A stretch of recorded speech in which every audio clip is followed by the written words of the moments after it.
ibadah-ibadah yang pahalanya itu besar, kebanyakan manusia kada mampu melakukannya.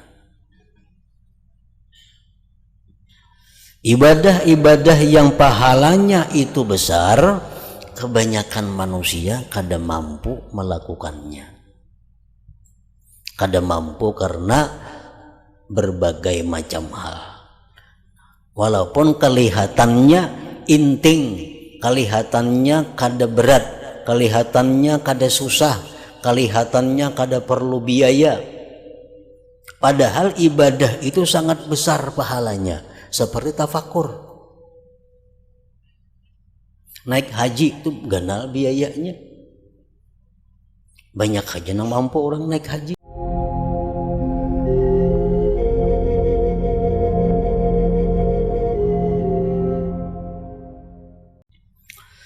Maka hendaklah kami sebutkan cara berpikir, cara tafakkur pada sebagian ayat, sebagian tanda-tanda yang menunjukkan keesaan dan kebesaran Allah Subhanahu wa ta'ala. Maka di antara tanda-tanda kekuasaannya adalah manusia yang diciptakan dari setitis mani.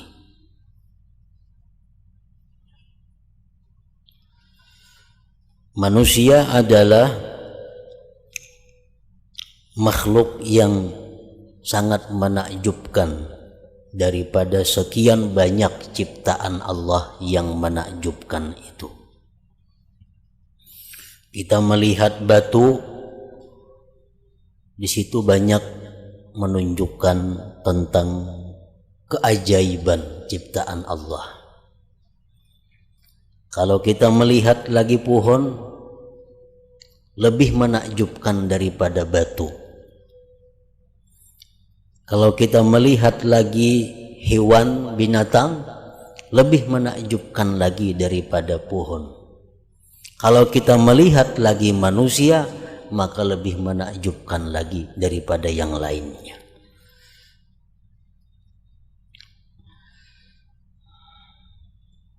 Dan sesuatu yang paling dekat kepadamu adalah dirimu. Sesuatu yang paling dekat kepadamu adalah dirimu.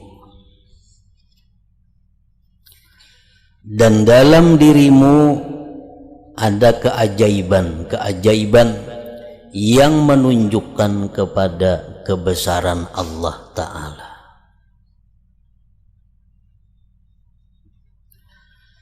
Yang akan habis umur-umur dalam usaha mengetahui 1/10 dari 1/10-nya.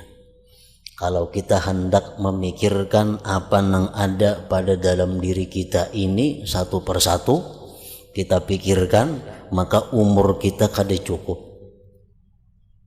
Kada cukup meneliti, kada cukup mentadabburkan apa-apa yang ada pada setiap diri manusia itu.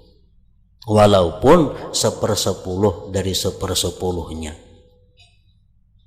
Apalagi seikungan diri, kalau kita hendak meneliti daripada keajaiban ciptaan Allah Subhanahu wa ta'ala. Sedang kamu lalai daripadanya.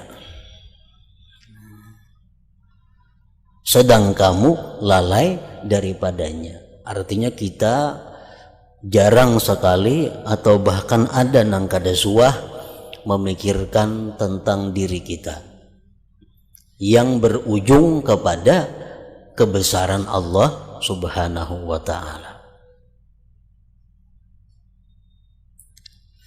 Padahal berpikir tentang keajaiban, tentang kehebatan ciptaan Allah, berpikir itu adalah merupakan satu ibadah yang sangat besar pahalanya, lebih besar daripada ibadah setahun lamanya.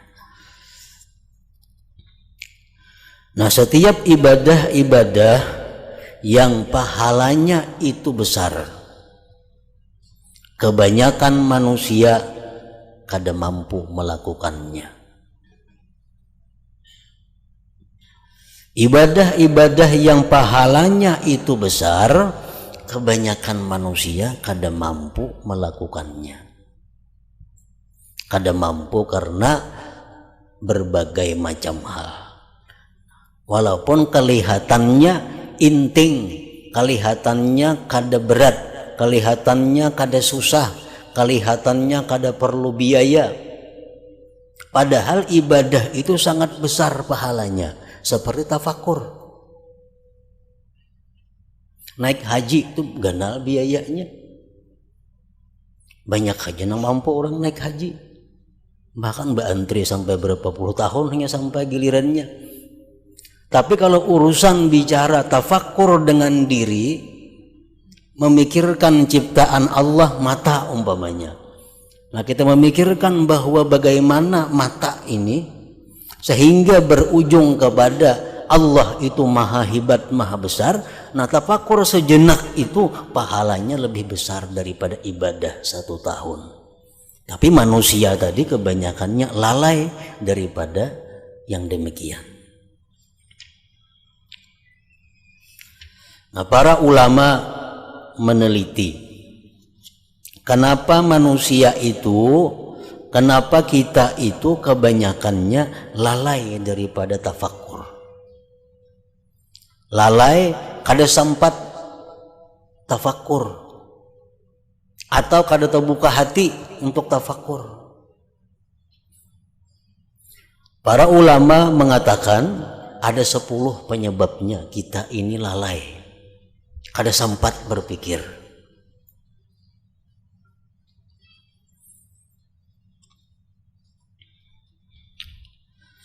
Ada 10 perkara yang menghalangi seseorang untuk dapat pahala yang besar melalui tafakkur ini.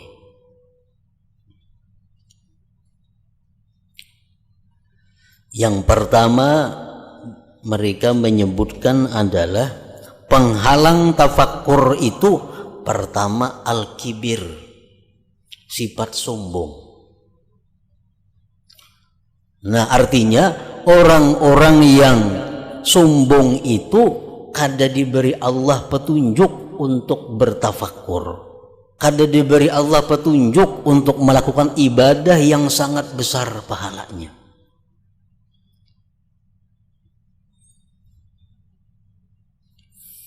Al-Quran dengan jelas menyebutkan sa'asrifu an ayati alladzina yatakabbaruna fil ardi bighairil haqq.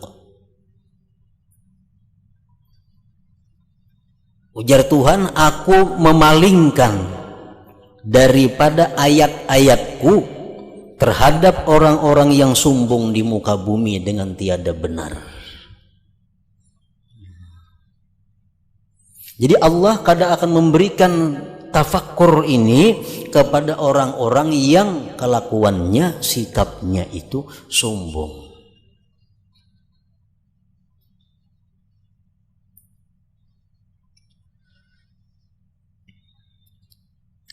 Yang kedua, penyebab terhalangnya seseorang daripada tafakkur itu adalah hubbus sana minan nas. Orang ini suka dipuji manusia. Suka dipuji manusia.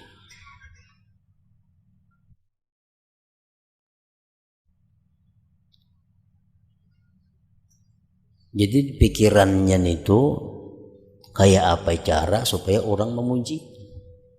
Baik tutur katanya, baik tingkah lakunya, baik pakaiannya, baik apa-apanya, nang dipikirkan itu kayak apa supaya dipuji orang.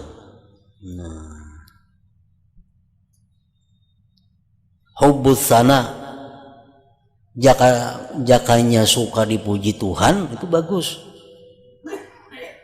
Aku bertutur kata kayak apa supaya dipuji Tuhan, aku berpakaian kayak apa supaya dipuji Tuhan, aku berkelakuan kayak apa supaya dipuji. Nah kalau kayak itu bagus, ini kada supaya dipuji manusia. Nah bila orang ini katuju dipuji manusia, maka akan tertegah daripada tafakkur itu. Rasulullah Shallallahu Alaihi Wasallam bersabda, hubbus sana minan nas yu'mi wa yusim. Artinya ujar Nabi, suka pujian manusia itu membuat dia buta dan tuli. Artinya mata hatinya kada berfungsi lagi. Bila mata hati kada berfungsi, kada kau lagi memikirkan yang baik-baik, kada kau lagi tafakur, kada kau lagi merenungi apa yang mesti direnungkan. Hubbus sana minan nas.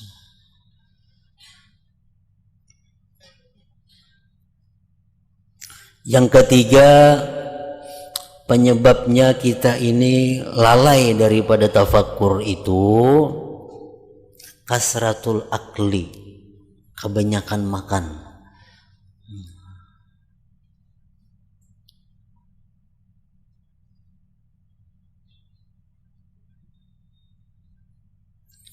Kebanyakan makan. Orang nang kebiasaannya banyak makan itu terhalang daripada tafakkur.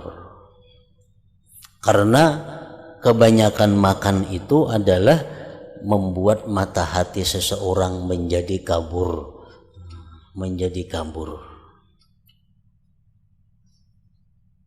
Kayak apa disebut kebanyakan makan itu?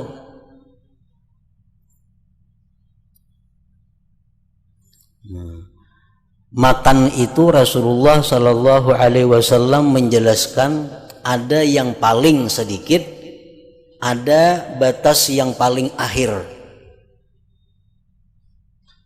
Batas yang paling sedikit itu adalah yukim nasulbah, sekedar kawa dia bekerja, sekedar dia kawa beraktivitas, kau menegakkan sulbinya. Makan bila sudah asa kau bergerak, asa lancar, cukup ampih. Nah ini nang paling baik. Batas terakhir nang paling baik adalah sulusun li ta'amihi wa sulusun li syarabihi wa sulusun li nafasihi.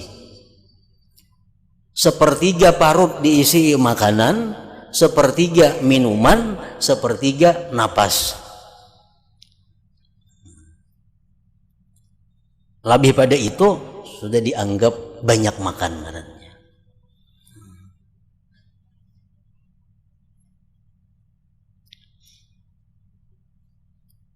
Napas sedikitan tertinggal lagi, jatah napas sedikitannya, hibak lawan makanan lawan minuman.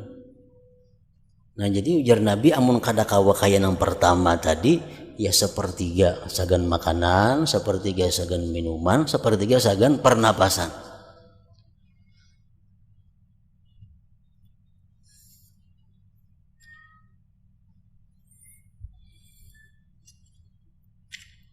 Ada di depan Rasulullah Shallallahu Alaihi Wasallam seseorang sahabat mariga.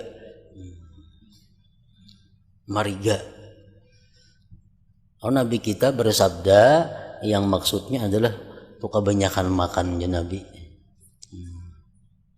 Angin aja keluarnya, artinya apa? Napas kurang. Nah, mariga nih tuh dianggap oleh Nabi kita sudah limpua makannya. Berarti sagan napas kada muat lagi, parutnya keluar angin ninya. Jakanya ada jatah untuk napas, kada sampai tak keluar angin itu. Nah jadi banyak makan itu menghalang ibadah yang baik, menghalang ibadah yang ganal pahalanya. Yang keempat, kasratun naum, banyak guring. Ini udah bading aja banyak makan banyak guring ini. Bila orang banyak makan, banyak tuh guringnya. Bila orang banyak guringnya, makan aja. Ini pikiran bila bangun tuh.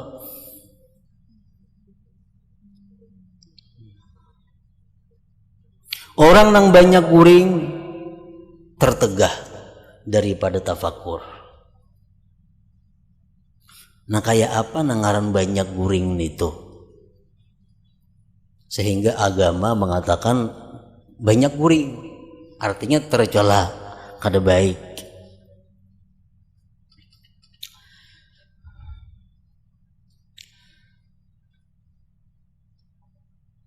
Mengenai paling sedikit guring, itu tergantung kemampuan seseorang melatih dirinya.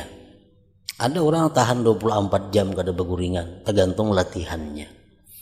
Itu kada jadi masalah. Nang masalah jangan sampai kita kebanyakan guring. Imam Ghazali di dalam Ihya Ulumuddin mengatakan bahwa apabila kita guring sehari semalaman ini lebih daripada 8 jam, itu sudah kebanyakan guring. Hmm. 24 jam kita gunakan 8 jam, itu sudah maksimal. Lebih pada itu dianggap kita banyak guring. Bila banyak guring akan terhalang daripada ibadah-ibadah yang mulia, ibadah-ibadah yang afdal. Ini dalam keadaan sehat, dalam keadaan normal. Jadi guring jangan sampai lebih daripada 8 jam. Misalnya malam 5 jam atau malam 6 jam, karena siang mencukupinya. Amunnya hendak 8 jam juga, makin kurang pada itu makin baik, makin kurang pada itu makin baik, makin sedikit guring makin bagus. Yang kelima yang menghalangi seseorang daripada tafakkur adalah kasratul kalam. Orang ini kebanyakan pandir.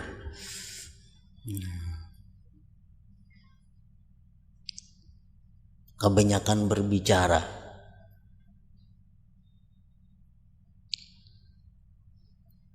Kayak apa disebut banyak bicara itu?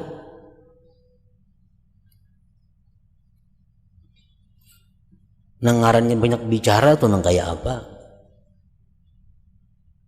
Kalamu ma la ya'ni, perkataan yang tidak ada manfaat. Walaupun sepatah kata. Bila kada bermanfaat tuh banyak bicara sudah ngarannya. Bepandir sama lamanan tapi bermanfaat tuh kada banyak bicara. Belajaran sama laman suntuk, habis kitab ini ganti, bermuzakarahan. Tapi kitab lagi nang dibahas, hukum Allah lagi nang dibahas. Sama lamanan bepandir kada banyak bicara ngarannya. Maksudnya banyak bicara itu adalah berkata-kata sesuatu yang tidak menguntungkan di akhirat, yang kadang membawa manfaat. Nah, walaupun sepatah kata kita mengucapkan yang kada bermanfaat, itu sudah ngarannya banyak bicara. Kasratul kalam.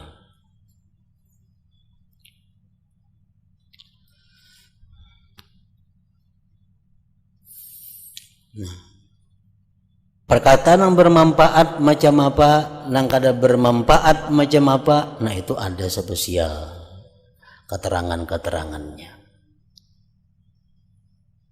Nah, kayak apa kalam perkataan yang bermanfaat, kayak apa nang kada, itu ada keterangan khususnya.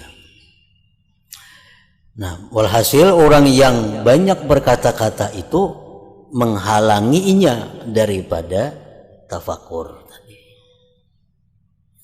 Yang keenam, kasratud dhahik, banyak tertawa. Artinya orang ini katuju hiburan. Katuju hendak nang tertawa aja dicarinya. Kasratud dhahik tumitul qalba, ujian Nabi kita, banyak tertawa itu mematikan hati. Kalau hati ini mati, kenapa dipikirkan lagi urusan kebaikan, kada ada lagi. Nah, tafakur itu sesuatu ibadah dari hati yang sangat mulia. Kada akan bisa kalau hatinya mati. Nah, banyak tertawa itu adalah mematikan hati. Kasratud dhahik.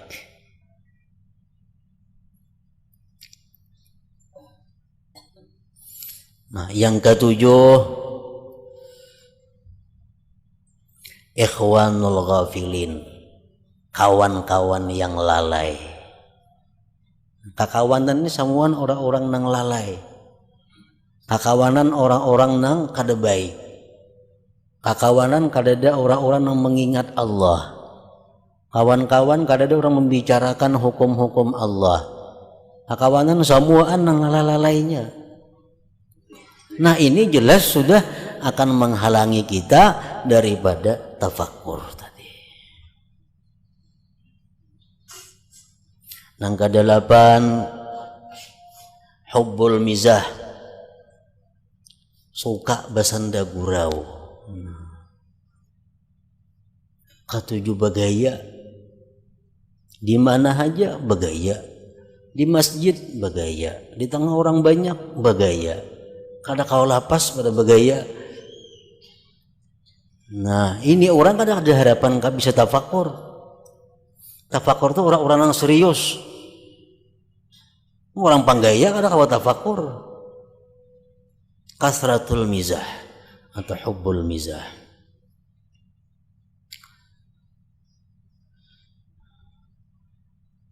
Yang kesembilan, hubbud dunia, orang yang cinta dunia. Jelas sudah itunya pikirannya dunia aja, yang dicintainya dunia. Yang ke-10, aklul haram, makanan yang haram. Nah, 10 perkara itu nang biasa maulah kita nih lalai. Nah, mana salah satunya nih itu penyebabnya antara 10, mengka 10-nya berarti peraya sama sekali. Sedang kamu lalai daripadanya, daripada tafakur tadi.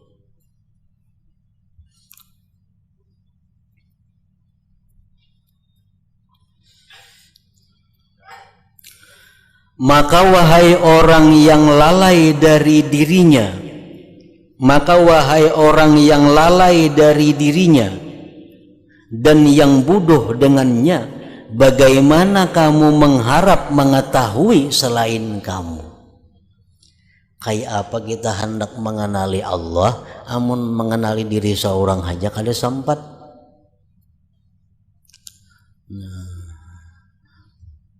mengenali diri seorang aja kada ada waktunya, apabila lagi kamu mengenali Allah. Sedangkan dalam kabar disebutkan man arafa nafsahu arafa rabbahu. Orang yang mengenal dirinya, dia akan kenal kepada Tuhannya. Nah, mengenal dirinya aja kada sempat, apabila mengenal Tuhannya.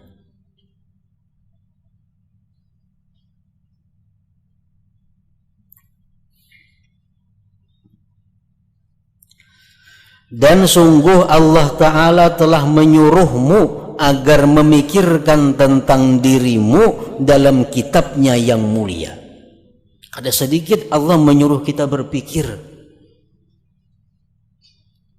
Maka dia berfirman, wa fi anfusikum afala tubsirun, Suratul Dzariyat. Artinya, dan pada dirimu, maka apakah kamu tidak memperhatikan?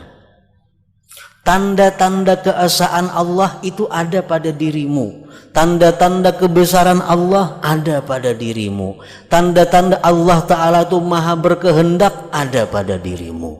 Tanda-tanda Allah maha kuasa ada pada dirimu. Tanda-tanda Allah maha melihat ada pada dirimu. Semuaan tanda-tanda Allah itu ada pada diri kita.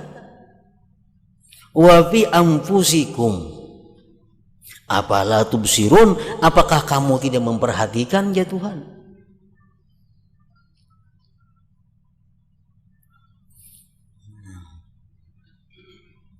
Rasulullah Shallallahu Alaihi Wasallam disebutkan waktu beliau sebelum diresmikan diangkat menjadi Rasul, beliau seringkali berkhalwat di Guha Hira, Jabal Nur. Beliau berkhalwat di sana. Nah, dalam khalwat Rasulullah itu apa yang beliau kerjakan? Yang paling banyak beliau kerjakan adalah tafakkur. Tafakkur. Karena tafakkur itu ibadah yang sangat besar pahalanya. Setiap ibadah yang sangat besar pahalanya itu paling cepat mendekatkan seseorang kepada Allah Subhanahu wa ta'ala. Misalnya orang bersedekah 1.000 rupiah lawan 10.000, sama pada baik, mana ganal pahalanya? Ganal 10.000,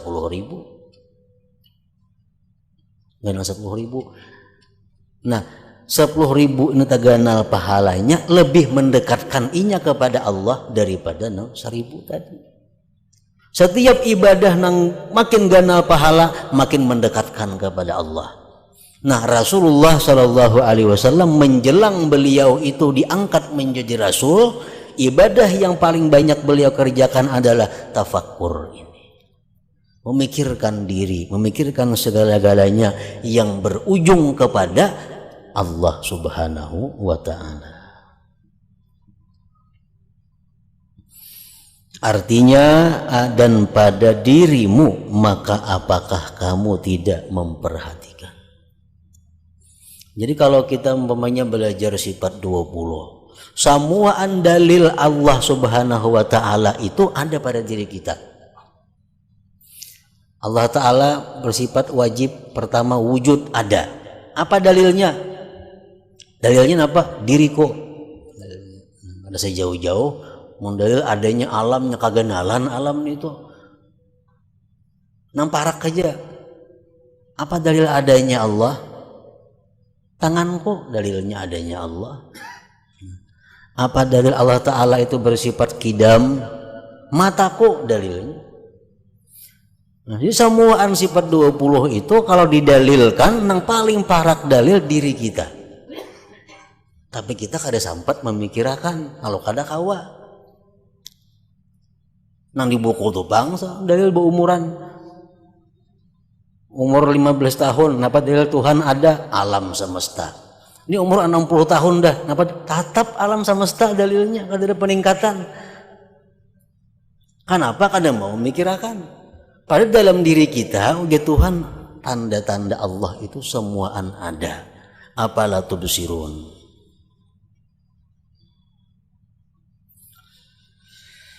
Dan Allah menyebutkan bahwa kamu diciptakan dari setitis mani yang kotor. Maka dia berfirman, Qutilal insanu ma akfarah min ayyi syai'in khalaqah min nutfatin khalaqahu faqaddarah thumma as-sabila yassarah thumma amatahu fa aqbarah thumma idza syaa ansarah. Artinya,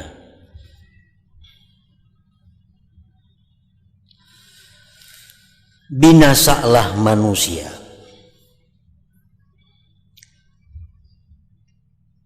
alangkah amat sangat kekufurannya. Ma akfarah,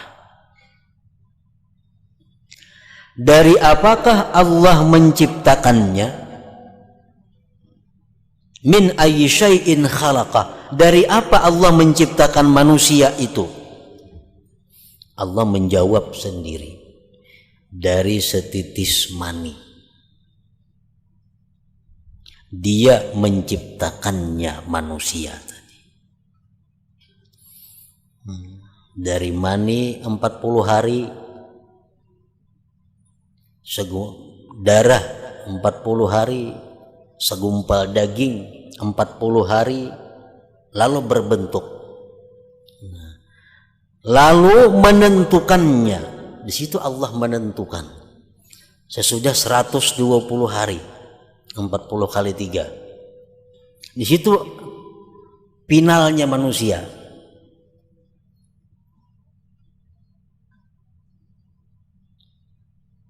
Allah menentukan laki-laki bini-bini.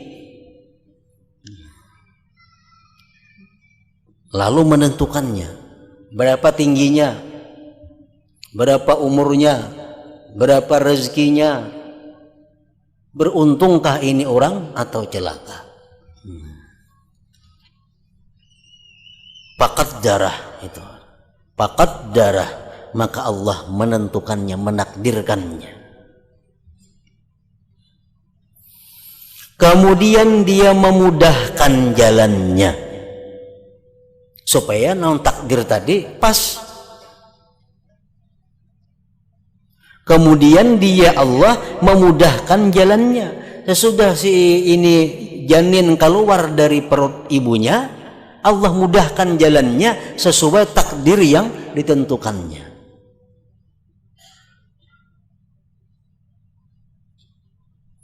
Orang ini ditakdirkan Allah sebagai orang ahli surga, sebagai termasuk suada, orang yang beruntung. Allah mudahkan jalannya untuk jadi orang beruntung. Segala jalan ke surga dipermudah oleh Allah. Orang ini ditakdirkan Allah sebagai orang yang celaka, penghuni neraka. Allah mudahkan jalannya untuk menuju neraka. Fayassara summa sabila yassara. Kemudian jalannya itu dipermudah oleh Allah Subhanahu wa ta'ala. Nah, kalau orang-orang yang umum, mereka itu biasanya takut su'ul khatimah. Orang-orang umum itu takut su'ul khatimah. Artinya apa? Jahat kesudahan. Artinya mati kada membawa iman lah. Itu ditakutkan oleh orang-orang umum.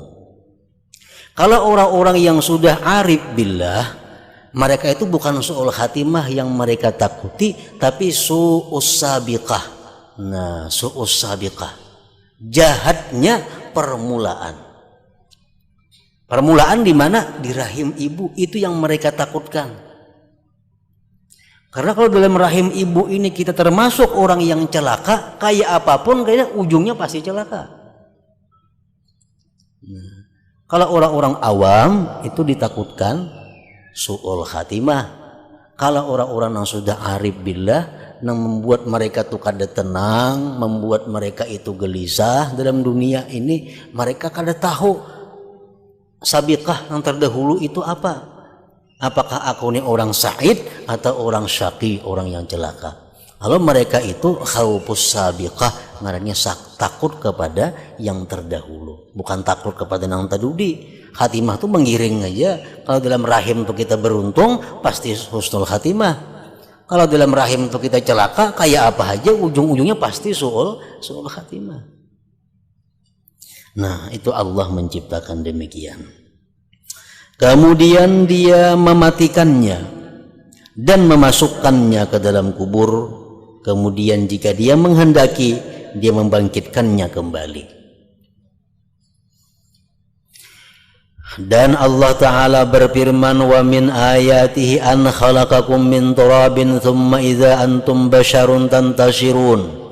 Artinya, dan di antara tanda-tandaku, ujar Tuhan, tanda-tandaku, kekuasaanku adalah dia telah menciptakan kamu dari tanah.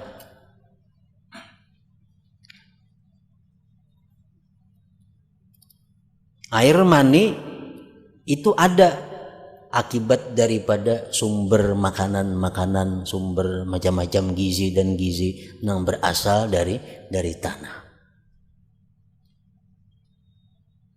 Kemudian tiba-tiba kamu menjadi manusia yang berkembang biak.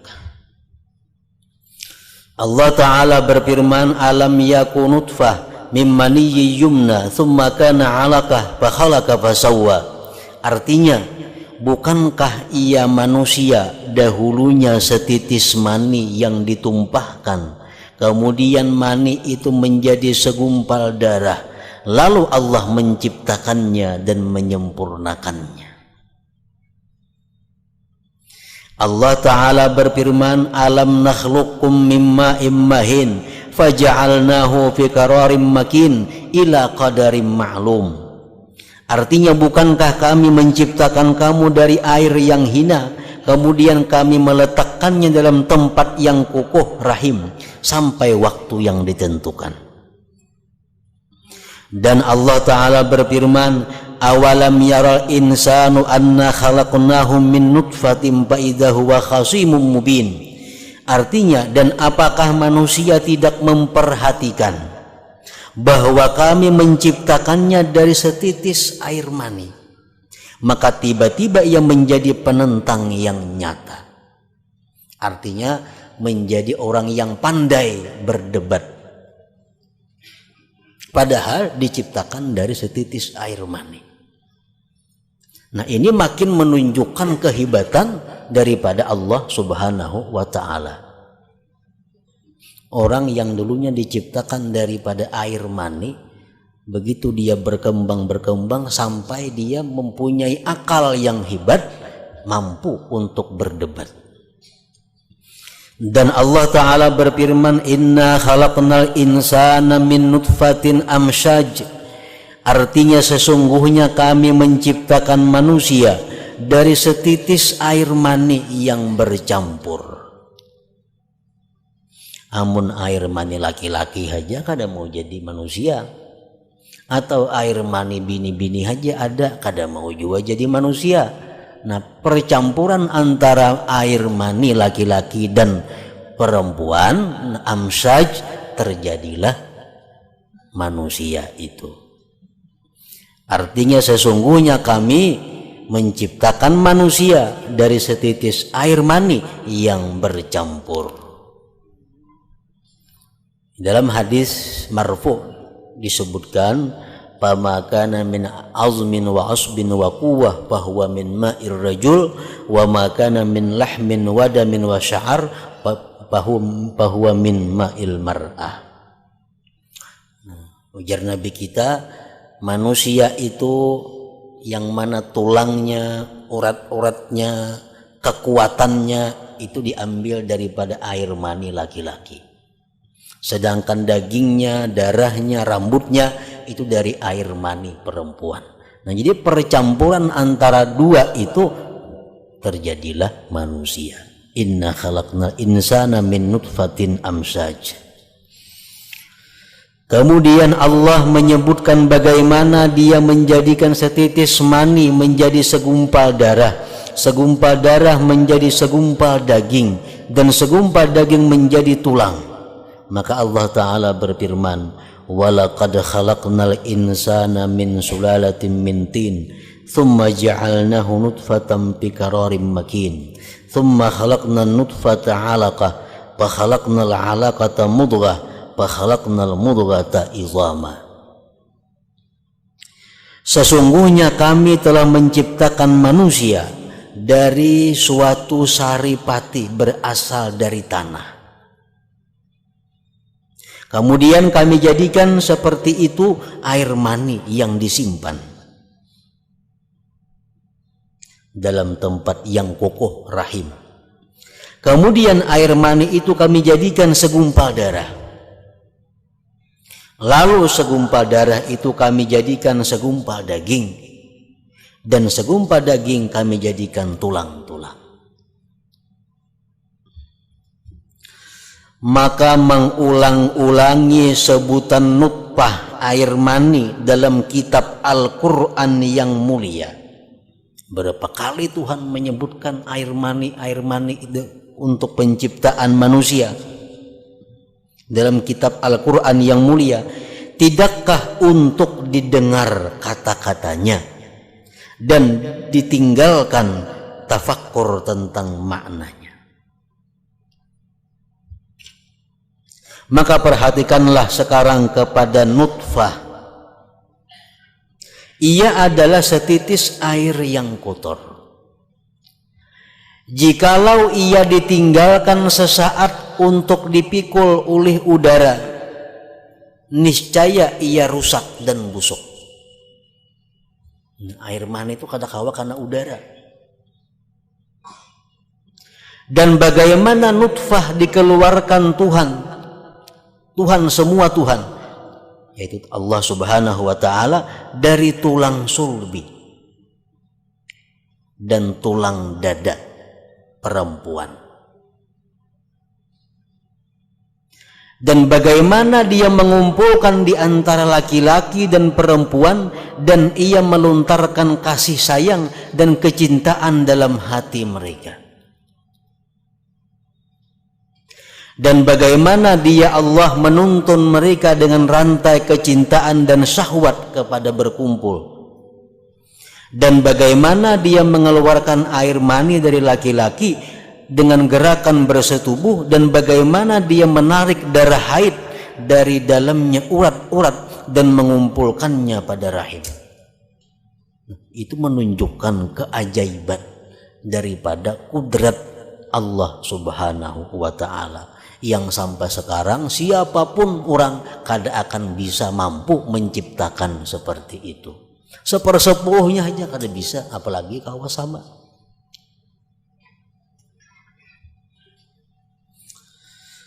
Kemudian bagaimana dia Allah menciptakan anak dari air mani dan memberi minuman kepadanya dengan air haid dan memberi makanan kepadanya sehingga anak itu berkembang, bertambah dan membesar.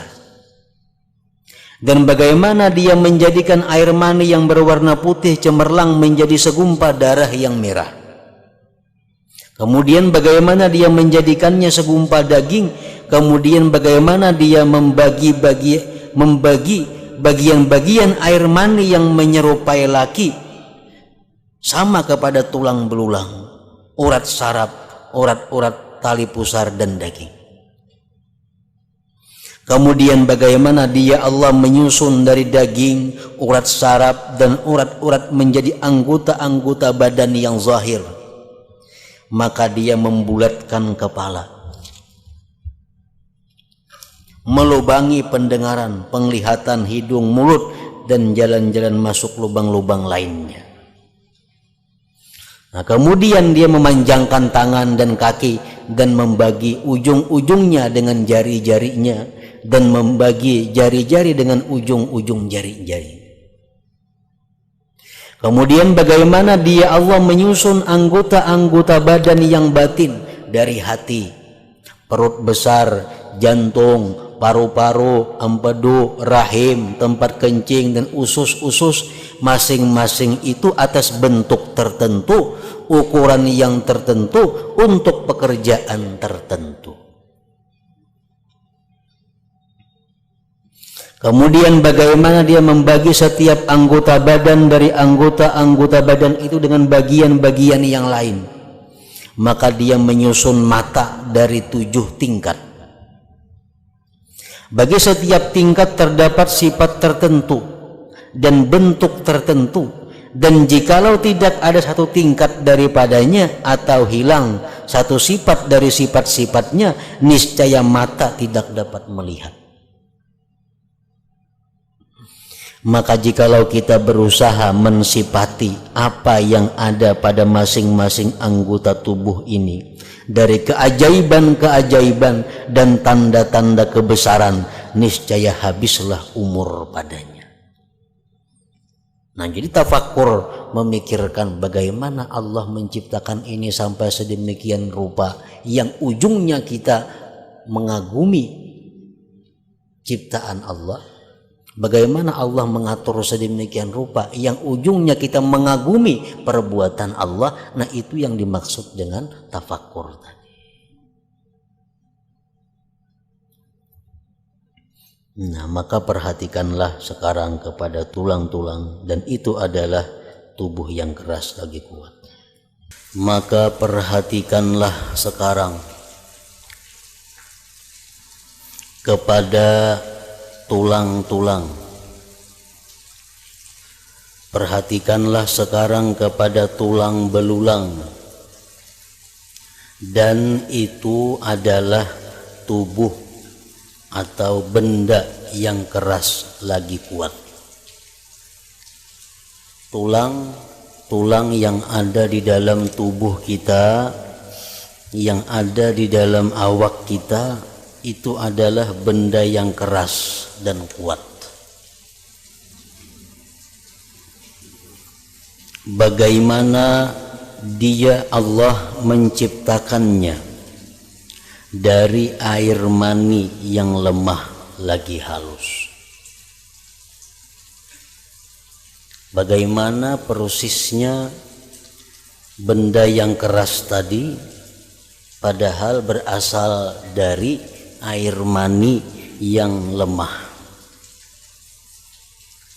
Kemudian dia Allah menjadikannya tulang-tulang tadi tiang bagi badan. Kemudian dia Allah menentukannya dengan ukuran-ukuran yang berbeda-beda dan bentuk-bentuk yang bermacam-macam. Maka di antaranya tulang-tulang di dalam tubuh kita ini ada yang kecil, yang besar, yang panjang, yang bulat, yang berlubang, yang tidak berlubang, yang lebar, dan yang halus. Padahal semuanya itu adalah berasal dari air mani. Nah, ketika manusia itu memerlukan kepada gerakan dengan seluruh badannya dan dengan sebagian anggota badannya, lagi memerlukan kepada pulang pergi pada segala keperluannya, maka dia Allah tidak menjadikan tulang itu satu tulang,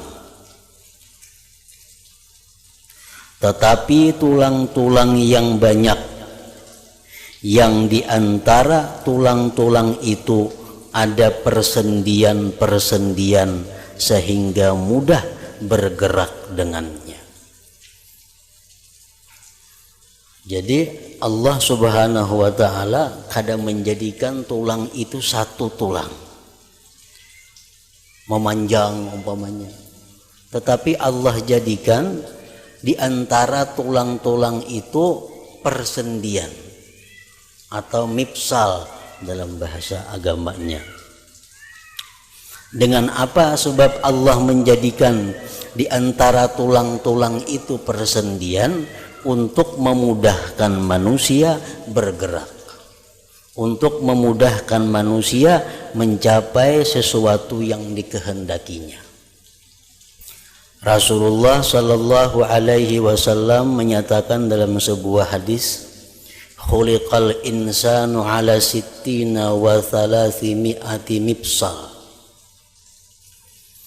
Diciptakan manusia itu atas 360 persendian. Jadi di dalam tubuh kita ada tulang, dan di antara tulang-tulang dalam tubuh itu Allah ciptakan 360 persendian. Macam kita ambil contoh di jari umpamanya. Nah, di jari ini sekali persendian, 2 buting persendian, 3 persendian. Jadi jari telunjuk ini 3 sudah persendiannya. Nah, ini ngarannya adalah mifsal. Allah jadikan ini supaya memudahkan kita untuk memperbuat apa yang kita perlukan. Nah, coba kadadan itu, kadada persendian rata macam ini. Makan kada kawa. Nah, kalau makan nangka ini. Allah ulahkan persendian supaya kawa. Jadi ujar Nabi kita, di dalam tubuh itu ada 360 persendian. Lalu sambungan hadis tadi, ala kulli mifsalin sadaqatun. Atas tiap-tiap persendian itu sedekah. Artinya apa? Bahwa setiap persendian-persendian yang ada di dalam tubuh kita itu menuntut kepada kita untuk disedekahi, Baik sedekah itu berupa ibadah tubuh, atau sedekah itu berupa harta. Pokoknya setiap persendian tubuh kita ini dia menuntut untuk diberikan sedekah. Jadi kalau kita umpamanya bersedekah wadai, nah setiap hari itu kita dituntut bersedekah 360 biji untuk umpamanya. Sebiji untuk satu persendian. Atau kita bebacaan subhanallah 360 kali. Nah itu satu kali subhanallah adalah untuk haknya persendian tubuh tadi. Apabila kita melakukan demikian itu, maka berarti kita telah menunaikan syukur kepada Allah atas persendian yang diberikan kepada kita itu. Artinya kita disuruh mensyukuri nikmat Allah berupa persendian ini. Kita bayangkan betapa sulitnya kita kalau persendian kita ini bermasalah. Duduk ngalih, semuaan ngalih. Nah itu nikmat Allah yang sangat besar yang wajib disyukuri. Bentuk pensyukurannya macam apa? Ya sedekah tadi. Kita membaca la ilaha illallah 360 kali, itu sudah cukup untuk bukti syukur kita atas persendian yang diberikan itu.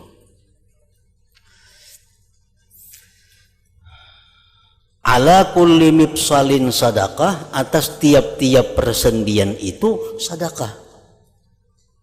Kemudian lagi Rasulullah menjelaskan wa yujzi'u min dzalik rak'atani yarka'uhuma minad duha. Nah ujar Nabi, dan cukup dari yang demikian itu 2 rakaat yang ia sembahyang dari sembahyang duha. Sembahyang duha artinya kalau kita tiap hari sembahyang duha itu 2 rakaat saja, 2 rakaat sehari sembahyang duha, itu sudah cukup untuk mensadakahi persendian di dalam tubuh kita yang berjumlah 360 persendian tadi. Ayo jangan kada bersedekah wadai, kada bersedekah duit, kada mengucap tasbih 360 kali, tapi sembahyang 2 rakaat sunat duha itu sudah mencukupi untuk bukti syukur kita atas persendian yang diberikan Allah Subhanahu wa taala kepada kita. Dan dia menentukan bentuk setiap masing-masing daripadanya sesuai atas gerakan yang diminta. Di persendian ini bergerak menyesuaikan apa yang kita minta.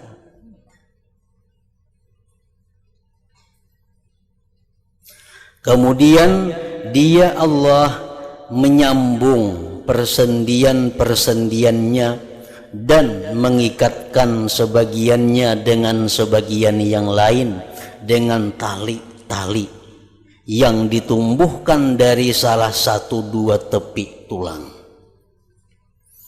Dan dia Allah meletakkannya dengan tulang yang lain seperti ikatan baginya.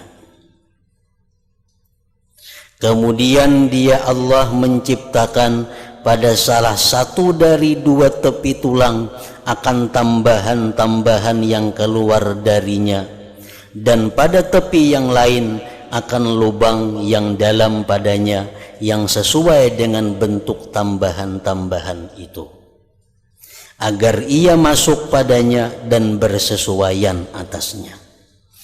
Maka jadilah seorang hamba kalau hendak menggerakkan bagian dari badannya, niscaya tidak tercegah. Dan jikalau tidak ada persendian-persendian, niscaya yang demikian itu sukar atasnya manusia tadi. Nah jadi kita disuruh memikirkan itu. Bagaimana Allah menciptakan tulang-tulang berasal daripada air mani. Kemudian Allah bukan hanya menciptakan satu tulang, tapi berbagai macam jenis tulang, berbagai macam jenis ukurannya. Dan lagi Allah Subhanahu wa ta'ala bagaimana menciptakan di antara tulang-tulang itu persendian untuk memudahkan kita bergerak melakukan sesuatu keperluan. Dalam suratul Waqiah Allah Subhanahu wa ta'ala mengajarkan kepada manusia bahwa apabila kita tafakkur memikirkan tentang keajaiban, kehebatan ciptaan Allah Subhanahu wa ta'ala, maka Allah memerintahkan kepada kita fasabbih bismi rabbikal azim. Seperti umpamanya dalam suratul Waqiah, afara'aitum ma tumnun a antum takhluqunahu am nahnul khaliqun. Allah bertanya, apakah pendapat kamu, ujar Tuhan, tentang mani yang ada pada kamu? Apakah air mani itu ciptaan kamu atau kami yang menciptakan mani itu? Nah, ujung-ujungnya fasabbih bismi rabbikal azim, maka bertasbihlah engkau kepada Tuhan. Nah, jadi apabila kita tafakkur tentang apa yang ada di dalam tubuh kita daripada ciptaan Allah Subhanahu wa ta'ala, maka karena akhirnya tafakkur kita itu mengeluarkan satu ungkapan kalimat subhanallah. Itu disuruh Allah seperti itu. Jadi kalimat subhanallah yang keluar dari mulut kita, tapi berasal kalimat itu dari satu proses tafakkur, maka kalimat subhanallah itu mempunyai pahala yang sangat besar ketimbang kita mengucap subhanallah tapi kada didahului oleh tafakkur. Kadang-kadang kita subhanallah, subhanallah, subhanallah, subhanallah, tapi asalnya kada ada. Tapi kalau kita tafakkur tentang bagaimana itu ciptaan Allah menjadi sedemikian rupa, ciptaan Allah sedemikian bagusnya, akhirnya kita mengakui subhanallah, maha suci Allah Subhanahu wa ta'ala. Nah, subhanallah itu artinya mempunyai makna. Subhanallah itu mempunyai isi. Jadi apabila sudah kita mengakui subhanallah, maha suci Allah, artinya maha suci daripada kekurangan, maha suci daripada kelemahan, maha suci daripada aib, otomatis ungkapan kalimat berikutnya adalah alhamdulillah, segala puji itu bagi Allah. Segala puji bagi Allah. Alhamdulillah. Lillah itu ujar ulama nahu mengatakan lamnya lil istihqaq. Artinya segala puji itu hanya adalah berhak untuk Allah. Jadi sesudah kita mengucap subhanallah, maha suci Allah, otomatis ucapan berikutnya alhamdulillah. Alhamdulillah. Puji hanya untuk Allah. Kenapa pujian itu hanya untuk Allah? Nah, sambungan kalimat berikutnya adalah la ilaha illallah, tidak ada Tuhan selain Allah. Karena Tuhan hanya Allah. Jadi yang dipuji cuma Allah semata. Nah, sesudah kita meyakini yang demikian, baru lahir ungkapan dari mulut kita, Allahu Akbar, Allah itu maha besar. Allah itu maha besar, artinya kadakawa dijelaskan lagi, kadakawa diperinci lagi bagaimana kehebatannya, bagaimana keajaiban ciptaannya itu.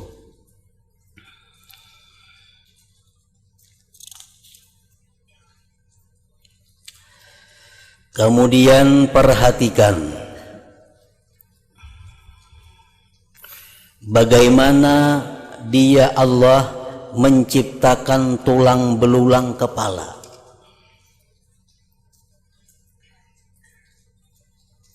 Dan bagaimana dia mengumpulkannya dan menyusunnya. Dan sungguh dia Allah menyusunnya tulang kepala tadi dari 55 tulang yang bermacam-macam bentuk dan rupa. Artinya kepala kita sebagiannya termasuk muha.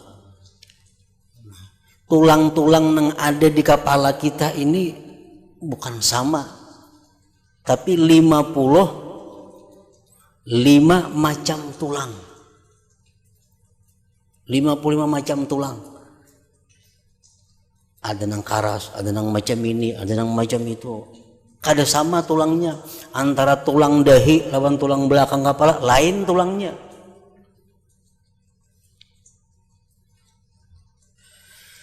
Nah, lalu dia Allah menyusun sebagiannya kepada sebagian yang lain, di mana dengannya pula kepala sama seperti yang kamu lihat.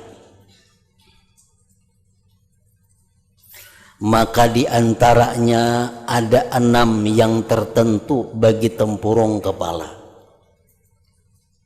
14 bagi tulang rahang atas, 2 bagi tulang rahang bawah, dan sisanya adalah gigi-gigi. Gigi ini kita kira sama samuaan, padahal lain-lain. Tulang gigi ini kita kira sama aja samuaan, padahal tulang gigi yang sebut kada sama. Sebagiannya ada yang libar yang pantas untuk menumbuk, sebagiannya adalah tajam yang pantas untuk memotong, yaitu gigi taring, gigi geraham, dan gigi depan. Jadi antara gigi geraham lawan gigi yang sifatnya memotong itu kada sama tulangnya. Ada tugas giginya untuk menatak tak. Itu dialihnya ke sebelah mamahnya. Nah, itu tulangnya kada sama. Dan rasa nang dimakan pun lain. Kita misalnya memakan sesuatu, tak dipagat oleh gigi nang depan, dimamah oleh gigi nang tugasnya memotong diulahkan sama mamah. Nah, rasanya lain lawan mamahan gigi nang sebenarnya untuk memamah itu. Kada sama rasanya. Kenapa? Karena tulangnya lain. Nah, itu keajaiban daripada ciptaan Allah Subhanahu wa ta'ala.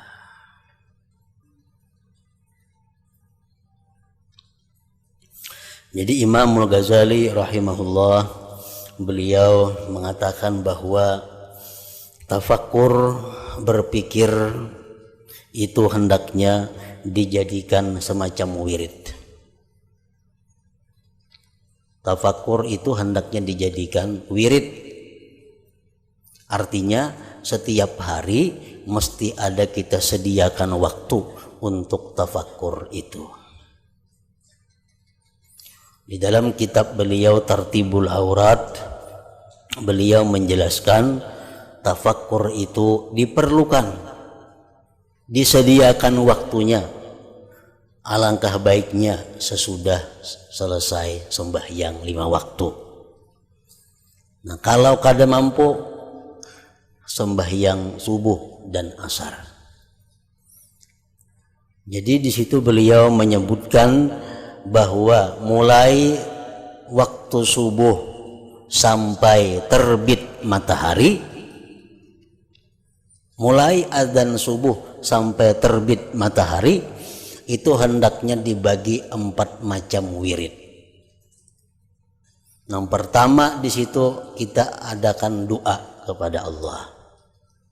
Yang kedua di situ kita berikan waktu untuk zikir. Zikir macam-macam, misalnya la ilaha illallah kah, salawat kah, tasbih kah. Yang ketiga di situ kita berikan waktu untuk membaca Al-Quran, beberapa ayat kah. Nah, yang keempat kita berikan waktu ada untuk tafakur. Itu antara azan subuh sampai terbitnya matahari. Jadi itu waktu ada lawas waktunya. Anggaplah misalnya mulai jam 5 kurang seperempat sampai pukul 6. Nah, itu waktu kita bagi 4. Kita di situ ada berdoa, kita di situ ada berzikir, kita di situ ada membaca Al-Qur'an, dan jangan lupa di situ ada tafakur. Nah, apa nang ditafakurkan, nang dipikirkan, tasarah aja apa kan dipikirkan. Nang penting ujung-ujungnya itu adalah merasakan keagungan, kebesaran Allah Subhanahu wa taala. Atau tafakur apa aja yang ujung-ujungnya merasakan bahwa diriku ini sangat hina, sangat lemah, sangat banyak mempunyai kesalahan. Yang ketiga, atau tafakur yang ujung-ujungnya itu adalah membuat kita takut kepada Allah Subhanahu wa taala dan menghadapi hari kiamat. Nah, apa kan yang dipikirkan, tapi ujung-ujungnya takutan lawan mati. Nah, apa kan yang dipikirkan, tapi akhir daripadanya adalah mengakui bahwa aku banyak dosa, aku hamba yang lemah, aku hamba yang hina, yang selalu perlu kepada pertolongan Allah. Atau kita berpikir apa aja, tapi ujungnya adalah mengakui kehebatan dan kebesaran Allah Subhanahu wa taala. Dan lagi di antara terbit fajar atau waktu subuh sampai terbit matahari itu ada Rasulullah sallallahu alaihi wasallam menjelaskan, idza shalla ahadukum rak'atail fajri falyattaji' ala yaminih. Hadis riwayat Abu Daud. Ujar Nabi, bila seseorang sembahyang sunat subuh 2 rakaat, falyattaji' ala yaminih, hendaklah dia berbaring. Ini sunat nih. Hendaklah dia berbaring atas badannya yang kanan. Nah, berhiring macam orang mati di dalam kubur tuh. Dihiring akan keluar rajin tuh. Nah, ini sebelah kanan nih ke tanah atau ke lantai. Itu sunat. Bila kalian ujian Nabi sudah sembahyang 2 rakaat subuh, hendaklah berbaring atas badannya yang kanan. Artinya nang kaya orang mati di dalam kubur. Nah, jadi kita disuruh itu berbaring, berhiring, anggota badan bagian muka ini menghadap kiblat. Nah, ngapa berbaring itu tujuannya? Kenapa disuruh berbaring? Imbas sembahyang sunat subuh itu disuruh kita berbaring kayak itu, kenapa? Imam Ramli mengatakan dalam kitabnya An-Nihayah, wala'alla min hikmatihi annahu yatazakkaru bidzalik daj'atal qabr. Barangkali hikmah dari yang demikian itu bahwa dia berbaring seperti tadi mengingat tafakur bahwa seperti itulah nantinya keadaannya di alam kubur. Ini tafakur. Jadi waktu kita berbaring itu kita disuruh tafakur, disuruh berpikir macam inilah kita kaina dirabahkan orang di dalam kubur sendirian.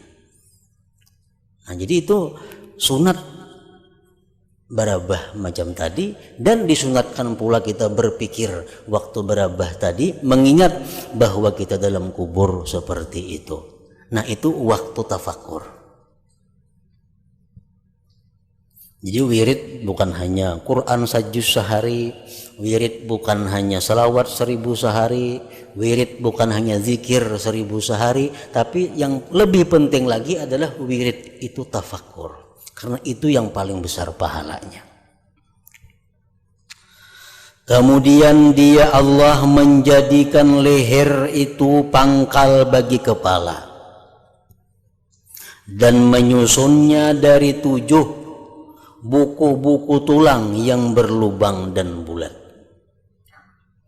Padanya terdapat kemiringan-kemiringan, tambahan-tambahan, tunjulan-tunjulan dan kekurangan-kekurangan, lekuk-lekuk, agar sebagiannya bersesuaian atas lainnya, dan menyebutkan sebagai hikmah padanya itu panjang.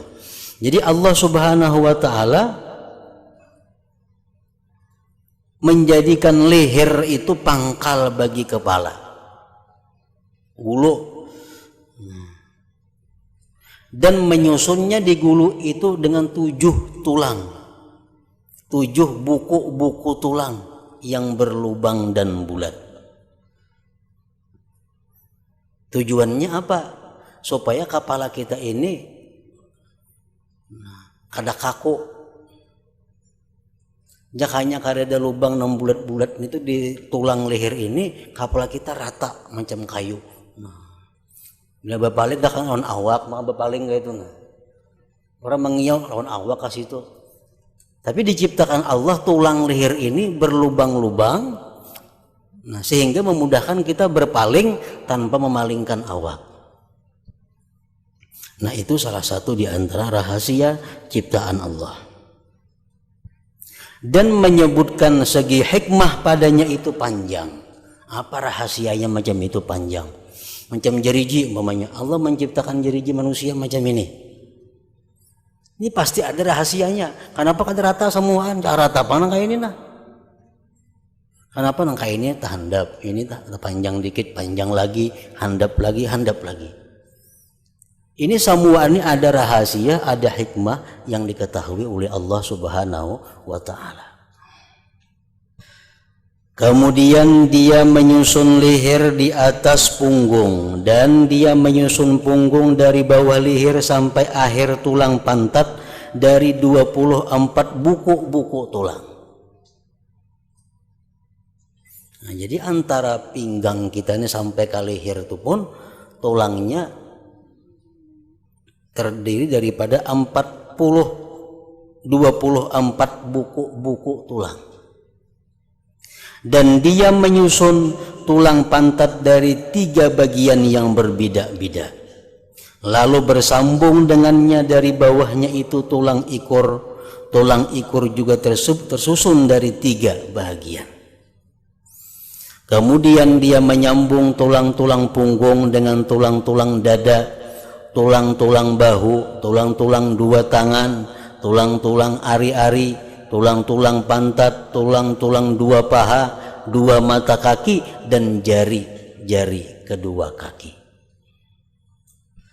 Semua itu Allah menciptakan dengan ciptaan yang sangat halus dan sangat rapi, sesuai dengan nama Allah Al-Latif, yang maha halus, yang maha lembut. Artinya apa?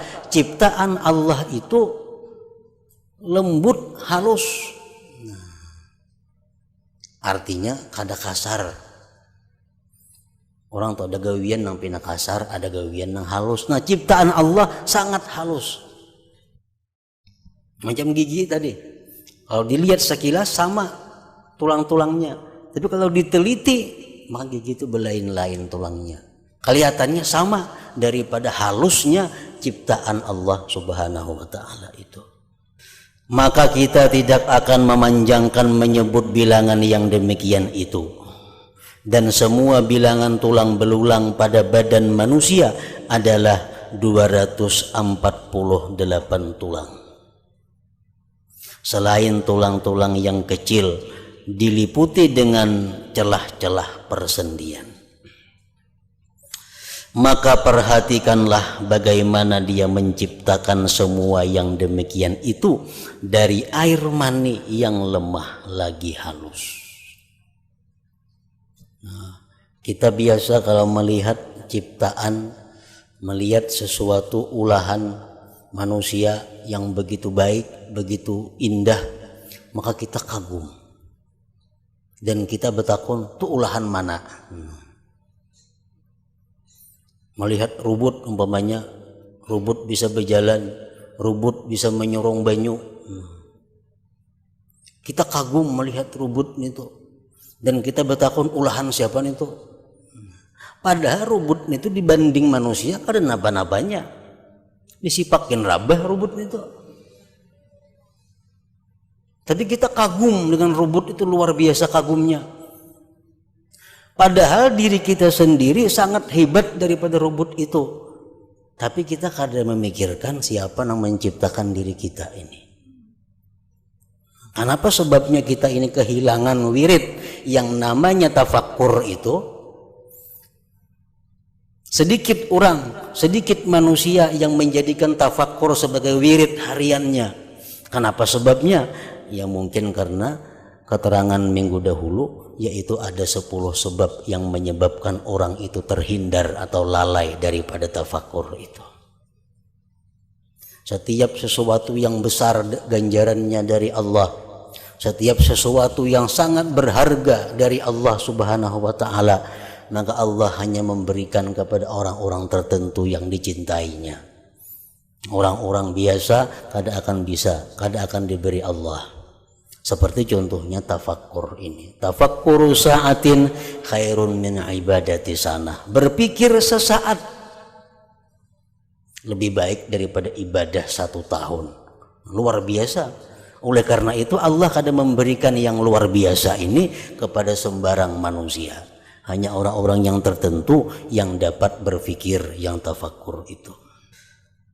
Tidaklah yang dimaksud dengan menyebut bilangan tulang belulang adalah agar diketahui jumlahnya. Sesungguhnya ini adalah ilmu yang dekat yang dapat diketahui oleh para doktor dan orang-orang ahli bedah.